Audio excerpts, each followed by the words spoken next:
Hello everybody and welcome into this VimClara manufacturing tutorial. VimClara is a point-of-care kit that provides veterinarians with the tools to produce an autologous formulation for themselves. Before we begin, please review the safety and PPE guidelines that are included in the VimClara user guide. In addition to the materials provided in the VimClara kit, you will need to source sterile saline for injection and have a tabletop centrifuge ready to go. Step 1 is tumor prep. In step 1, you will take an 8mm punch biopsy and you will dice it into 2mm fractions. Let's watch together as Amanda prepares to execute step 1. The first thing to do is get some alcohol to prep your hands to disinfect them. Then lay out your workstation effectively with all the tools that are included in step 1 in front of you.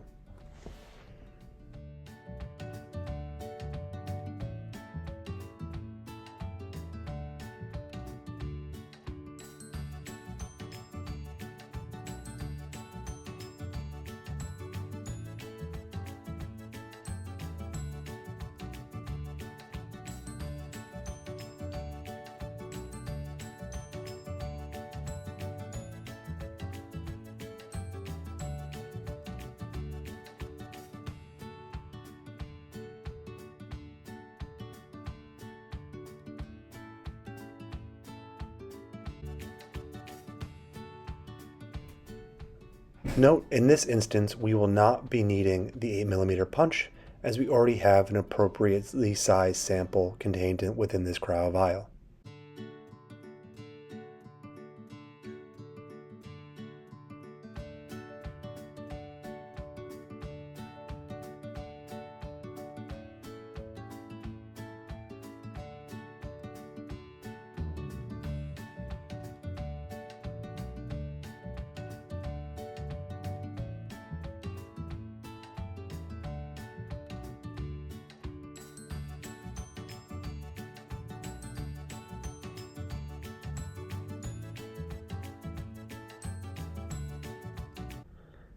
In step 2, we will dissociate the tumor. Transfer 12 mL of sterile saline along with the tumor pieces that you just minced into the tissue dissociation barrel and load it onto the vortex mixer provided.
It is recommended to run the vortex mixer a minimum of 2 times. For the majority of tumor types, 3 times will be your best bet. For more fibrous masses, consider additional cycles.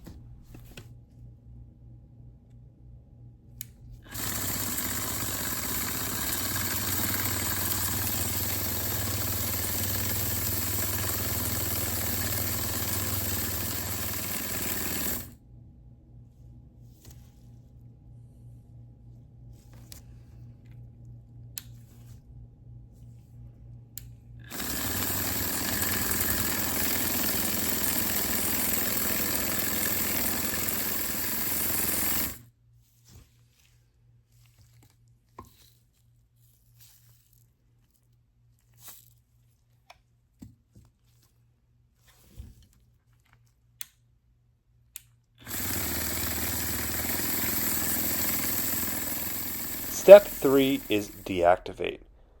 You will take the solution from the tissue dissociation barrel and run it through a cell strainer. After cell straining, you will add the cell deactivation fluid to that solution before finally transferring it to a 20 ml glass vial through the septa. It is within this 20 ml glass vial that you will incubate for 5 minutes.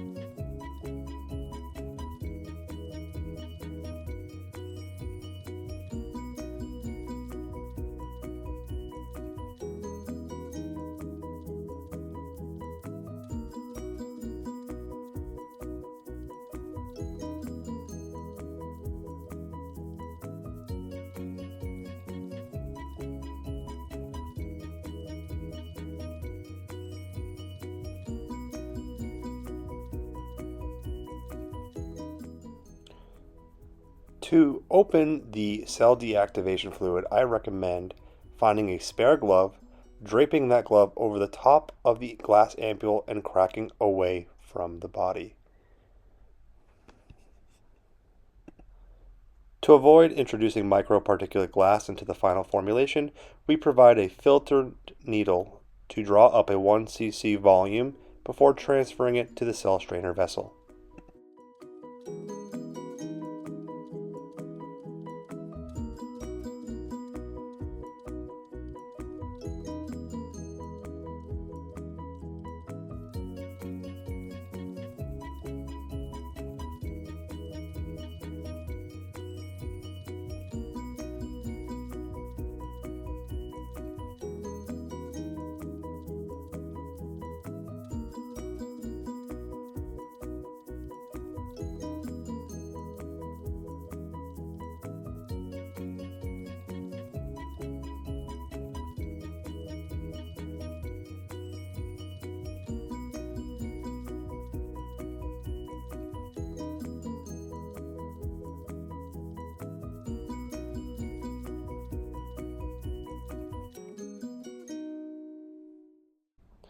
At this point, we will let the sample rest for 5 minutes while we move on to neutralizing the remaining cell deactivation fluid. To neutralize the cell deactivation fluid, you will add a sprinkle of glute out to the conical bottom of the waste collection tube contained in bag 4, and then add the total contents of the glutaraldehyde vial to that tube. You will observe a bubbling event and a color change from yellow to orange to red. That means that the product is working.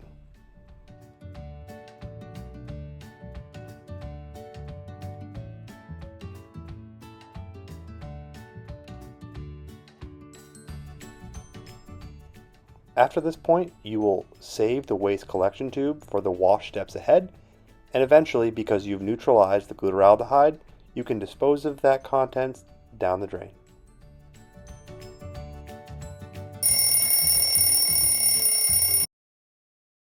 Time for those wash steps.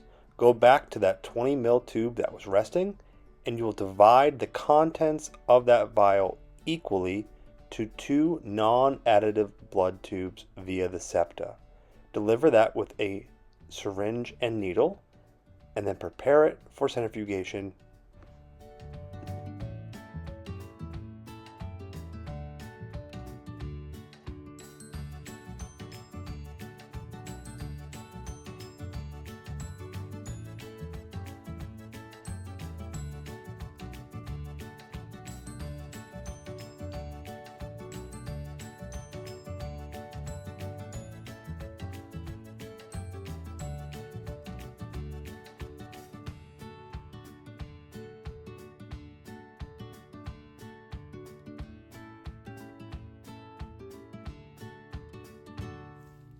We recommend operating your centrifuge for a minimum of 3 minutes and at a minimum speed of 300 times gravity or times RCF. In this video, I am operating the centrifuge at 500 times gravity. Spinning your sample faster and for longer will not hurt the sample.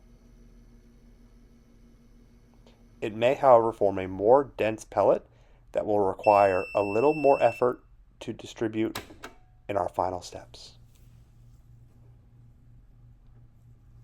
After centrifugation, you will pull the blood tubes out and observe the cell pellet. The pellet should be distributed either on the lower side of the blood tube or at the bottom. If you do not observe a pellet, consider running the centrifuge again, either at a faster setting or for longer time.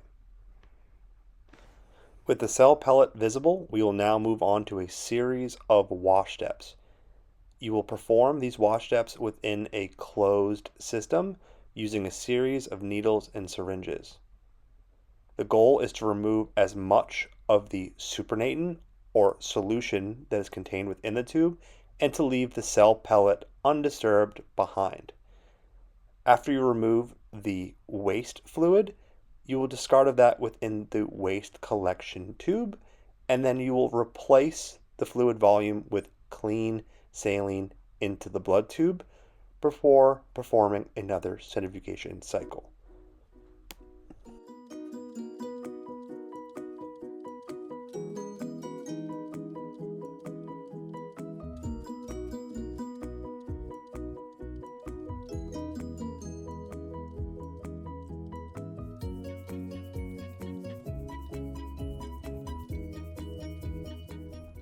Please note that through the course of your wash steps, you will be using a 26 gauge 4-inch long needle.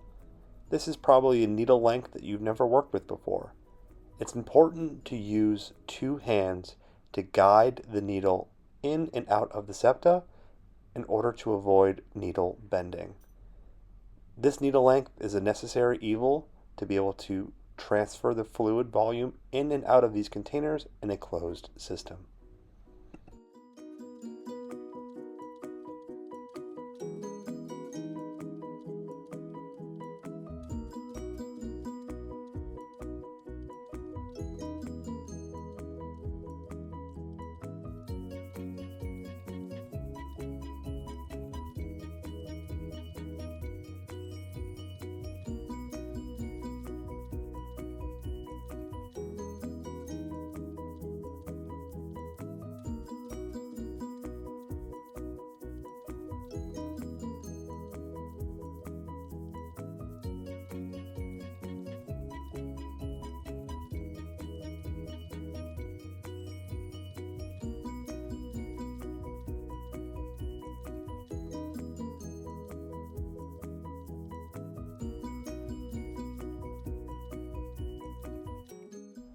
The wash steps take the most time to complete out of any of the 5 steps, but they are also the most important for the quality of the vaccine.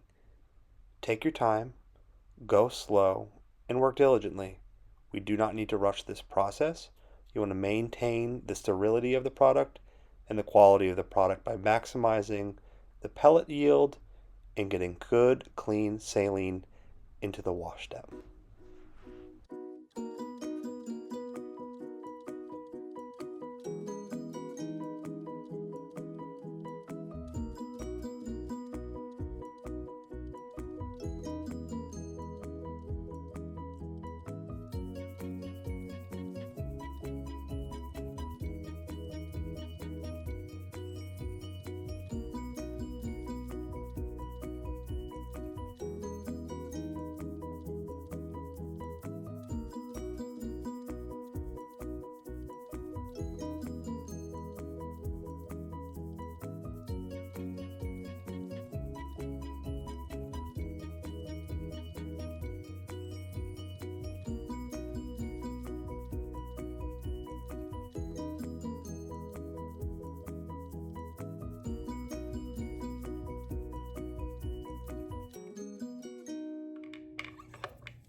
With spin 2 complete, you're now ready to move on to the next wash step.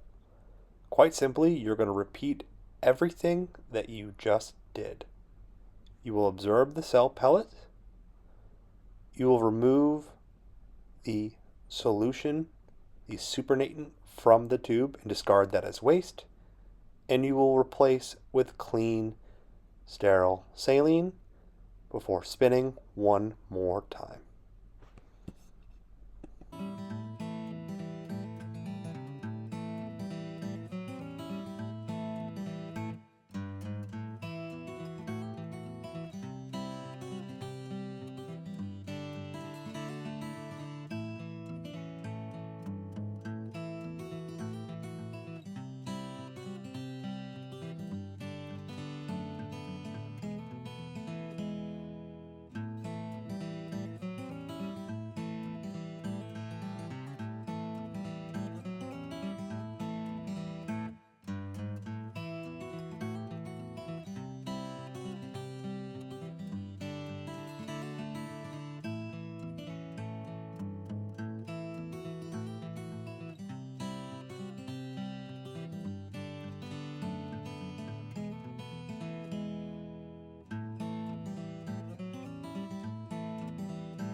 To complete your wash steps, you will remove the supernatant one more time and discard that content to waste. At the end of step 4, you will have 2 tubes, each containing cell pellets, but no fluid. We will add fluid in step 5.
Before you begin step 5, I would recommend a glove change and to disinfect your gloved hands. At this point in step 5, you should only have 2 blood tubes, each containing just cell pellets and no liquid. You will be preparing a single vaccine from each blood tube. You will start by adding sterile saline to each blood tube, resuspending that cell pellet through vigorous hand shaking, and then going through a series of transfers from the adjuvant vial to the vaccine vial.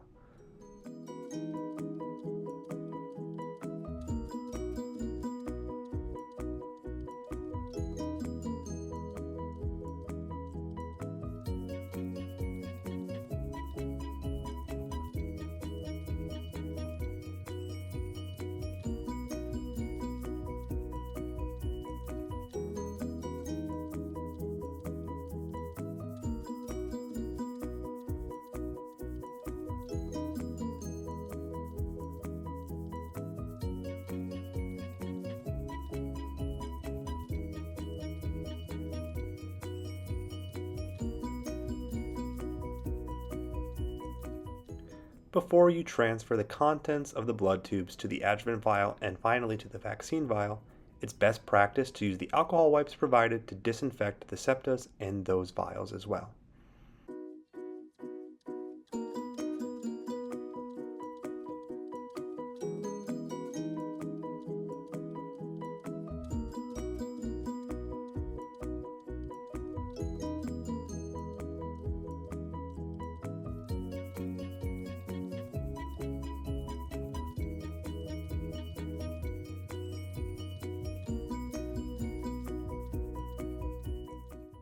Please note that during this step, it's best to invert the blood tube in order to effectively withdraw the total volume contained within it. You are looking to move as much of the 5 ml suspension forward in the process as possible.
With your autologous formulations complete, the only thing left to do is to label those vaccine vials effectively.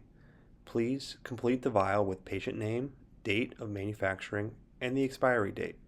The expiry is recommended to be 3 months while refrigerated.